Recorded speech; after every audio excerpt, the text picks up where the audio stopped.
Many times in life, there is something that is commonplace in one industry that seems to be revolutionary when you apply it to another. So today, psychologist Dr. Ganz Ferrance has brought in a friend and acquaintance, business strategist Chris Venn. So we're going to talk a little bit about how lessons from the hard world of business can affect other things in life. Is that fair enough? Absolutely. Yeah. So, and how long have you guys known each other?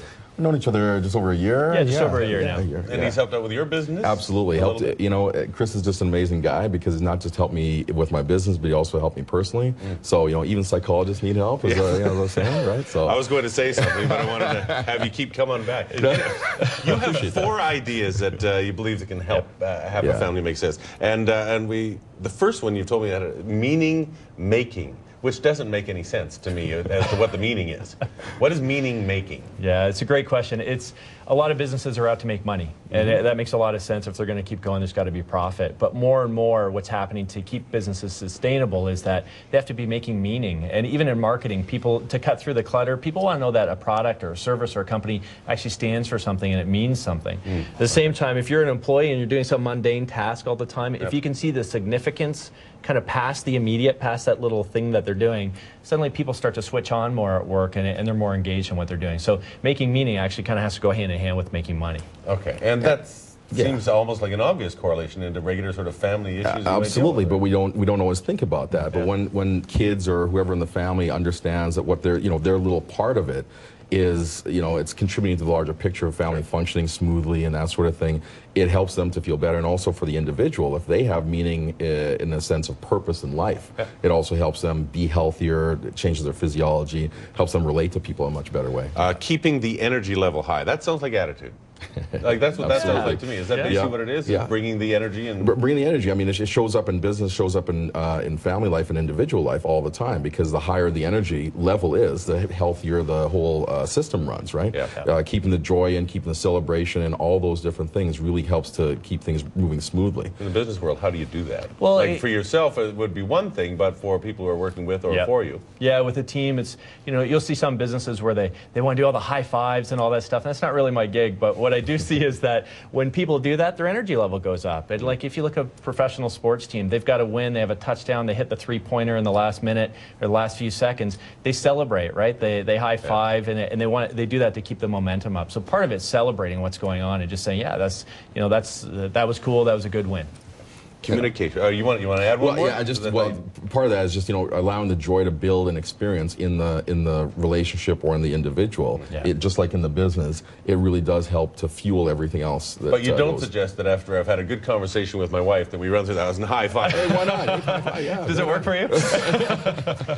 Communication. And the whole idea is McDonald's had it right. So that's the business model. On no, actually, that's your side of it.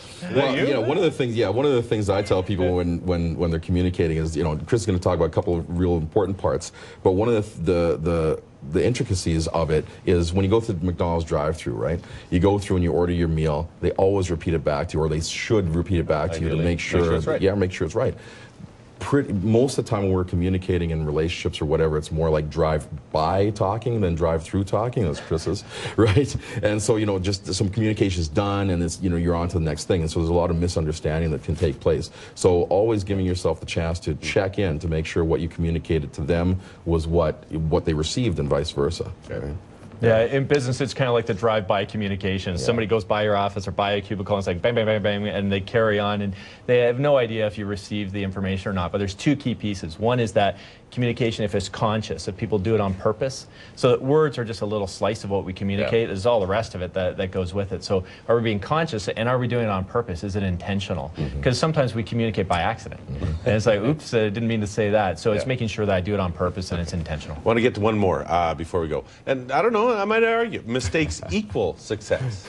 Whose is this one? Who came up with this one? I think we both, probably. But mistakes don't equal success, because you can have a fatal mistake that completely destroy your business or do other things, but you can learn from those mistakes. You can, and I think that's what we're trying to say there is that when we look at the people who we admire the most, many of them have said they credit their success to making more mistakes than anyone else they know, right? Because at least they're trying. Absolutely, they're out there putting stuff out and they're learning from it, right? The baby learning to walk is the same example, right? They fall and make a mistake, they get up, they adjust and move on. So yeah. And that obviously works in business. Yeah, try something out, see if it works. It's not licensed to just go and create big mistakes and hey, hope for the best. But it's okay to have a problem along the way. And just like walking, it's, you know, we have right foot and left foot, not right foot and wrong foot. You know, it's constant correction as we move forward.